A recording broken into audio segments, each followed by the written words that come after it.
What's going on? This is Ryan with Automatic Comics, and up next I have got an awesome unboxing here. We have got 3 boxes, a bunch of comics, some raw books, some slabs.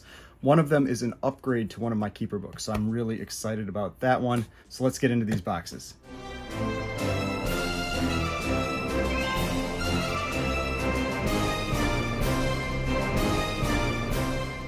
All right, so before we get started, please remember to hit that like button and hit the subscribe button if you'd like to see more content like this.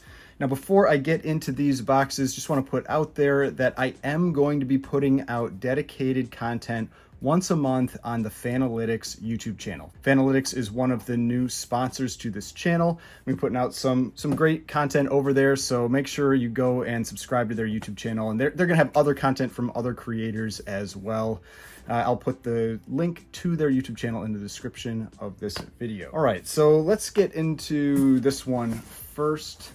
Now, if you saw my recent video about the packages being delivered to the wrong house, part of that was because I had things on a vacation hold, that kind of stuff. And so I had a bunch of boxes that had come in over that time. And even though I was on vacation, I was still buying comics. I was still watching stuff on eBay and on Instagram and all that kind of thing. And this is a book that I ended up picking up while I was on vacation and got here. And it's a cool book. I have a raw copy of this, but now I have a graded copy as well. This is not one that you see very often. Really cool cover. Packing peanuts. All right, really cool cover, and it's probably about the same grade as my other copy. My other copy, my raw one, I have it estimated at a 3.5. This one is a 4.0. This is Super Mystery Comics Volume 5, Number 3. And I talked about this when I showed the raw copy. This is from this run where instead of just doing straight numbering where they count 1, 2, whatever, they do them in volumes. And so I don't know what the volume goes up to in this. I think it's 6. So you have volume 1, it's 1 through 6, volume 2, 1 through 6. Someone can correct me in the comments if I'm wrong there. But you can see that if you go to something like the Grand Comics Database, comics.org, or one of those sources where it'll show the list of books. But really cool cover, one that's always reminded me of one from the Dynamic Comics run. But yeah, a 4.0, great colors on this one. Let's see the full thing. You've got crazy scientists torturing the hero in the background. There's the back cover where you can work out and get huge like that guy. And yeah, just cool Golden Age book, 1945, pretty early. And yeah, one of the better covers, in my opinion, from this run. All right, so that's the first one. Now, let's see. Let's look at the upgrade. So this next one, this is the upgrade to one of my keeper books. This was one of the first books that really actually got me into like collecting Golden Age books. The other copy that I had, and one of the things that really appealed to me about it was, oh no, more packing peanuts. One of the things that really appealed to me about it was the rarity. That's when I really started getting into the whole concept of appreciating the rarity of some of these books, where it's like you can't just go out and buy one. If you want one, it doesn't matter because you can't find someone that's selling one or not find one easily. And so this book, the first time I bought one, it's like I think it hadn't sold publicly for maybe, it was like a year, maybe 2 years. And I've seen a couple copies sell since then. There was a Promise Collection copy, a really high-grade copy of this one. And, but this one popped up, and it is a pretty big upgrade for my existing copy. And this is Flash Comics number 104.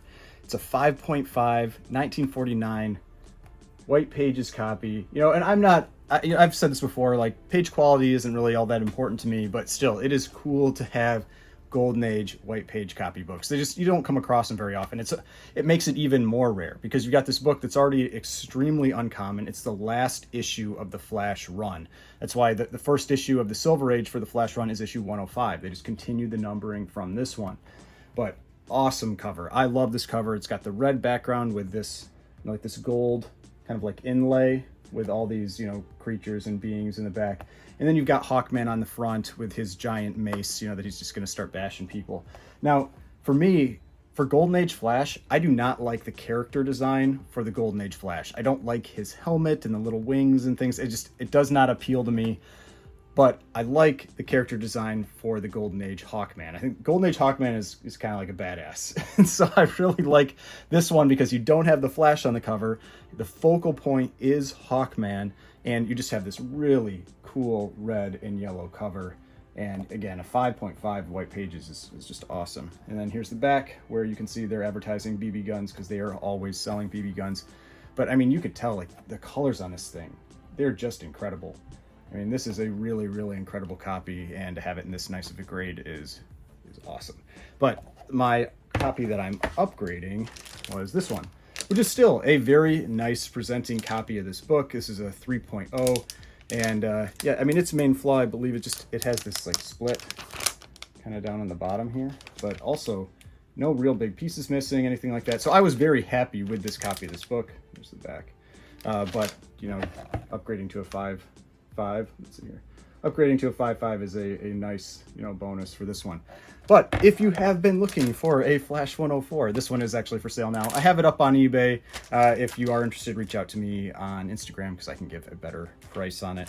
But yeah, really happy to, you know, get an upgraded copy of this one because I never see these come up for sale. I mean, maybe once a year I'll see one come up for sale. And yeah, so real happy with adding that one to the keeper list. And it doesn't actually have to bump anything because it's just replacing another, you know, one that's already on the list. All right, last one here. This was another one where I was basically, we were flying back from vacation, and I paid for the, you know, the internet on the plane. And so basically so I could get on Instagram, and there was this claim sale going on, and this is Bunky Brothers, and they were selling a bunch of books, and I just, you know, started claiming stuff. And so they had some really cool stuff in this one, and I'm gonna cut for a second while I get this, you know, the tape and the bubble wrap off, and then we'll talk about these books. 2,000 years later. All right, so we got them all out of the packaging. Everything was packaged real safe, everything like that. Now there are 4 books in here. I mean, some really, really rare books. I mean, this was cool to see these come up for sale.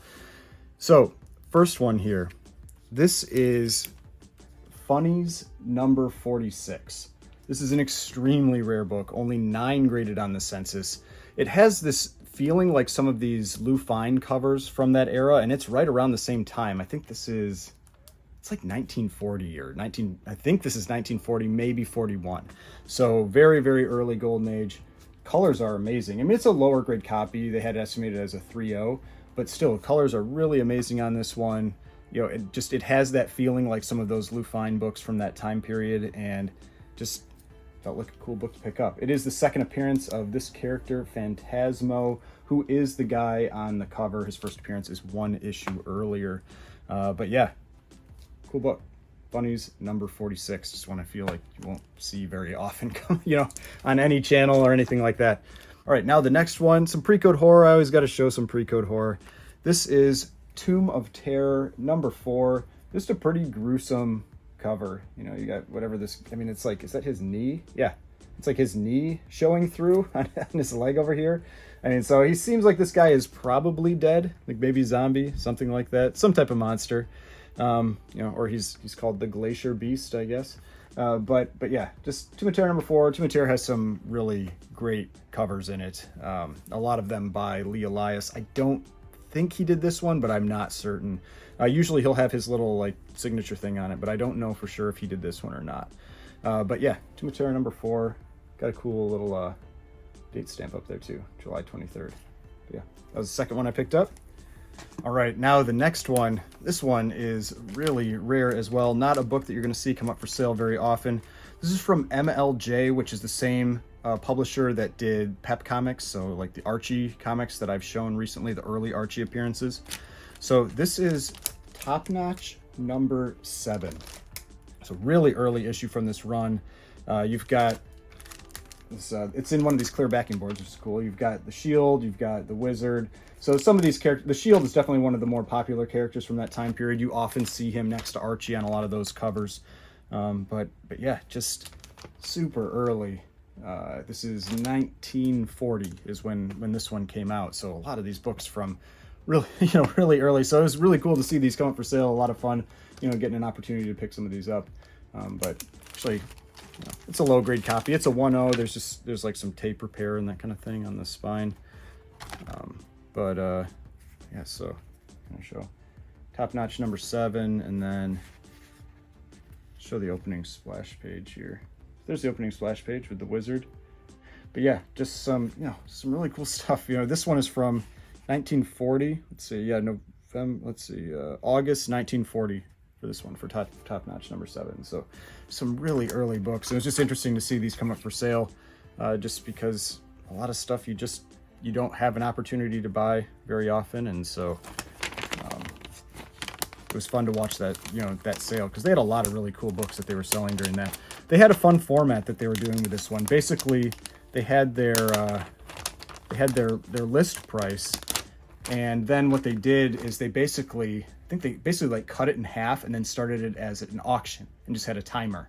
And so everybody was kind of bidding on these things that was on the live sale, and some great prices, and just a lot of fun seeing a lot of these cool super rare books come up for sale. But yeah, Top Notch number 7. All right, now the last one. This is cool. This is an Alex Schomburg World War II cover. This is not one that you see very often, because this title, you don't see this title come up for sale nearly as often. This is Green Hornet number 18. And so you can see this is a Japanese World War II cover. It's a US, buy war bonds cover.